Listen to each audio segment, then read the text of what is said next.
Yan yung kanyang mga paninda. Ayan mga kaibigan, kung gusto niyang bumili, bili na kayo.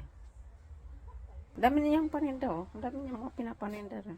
Ang kanyang mga ano, at saka yung kanyang mga products dito. Galing ito sa Germany.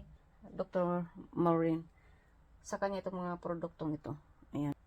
Ito yung paninda niya. Gusto niyong bumili at gusto niyong magpaganda, bumili na kayo dito. So, ang pangalan na kanyang clinic ay Miracle. Ayan o. Itong brochure niya, tingnan niyo. Pwede yata kayo mag-order?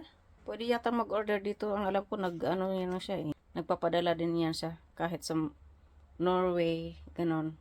Pwede kayo magpa-book online. Basta yun, Miracle Massage and Relaxation. So, Dr. Maureen. Ay, kumari ko din yun. Nasa Germany. Ayan siya. Ayan ang pangalan niya. Ayan, si Maring Maureen. Ano yan siya? Skin specialist yata to siya na doktor. So, yan sa kanya mga produkto itong mga to. Ayan. Kung baga yung kumari ko na may-ari nitong ano, itong clinic na ito. Siya naman yung seller. Bili-bili na po kayo kung gusto ninyo.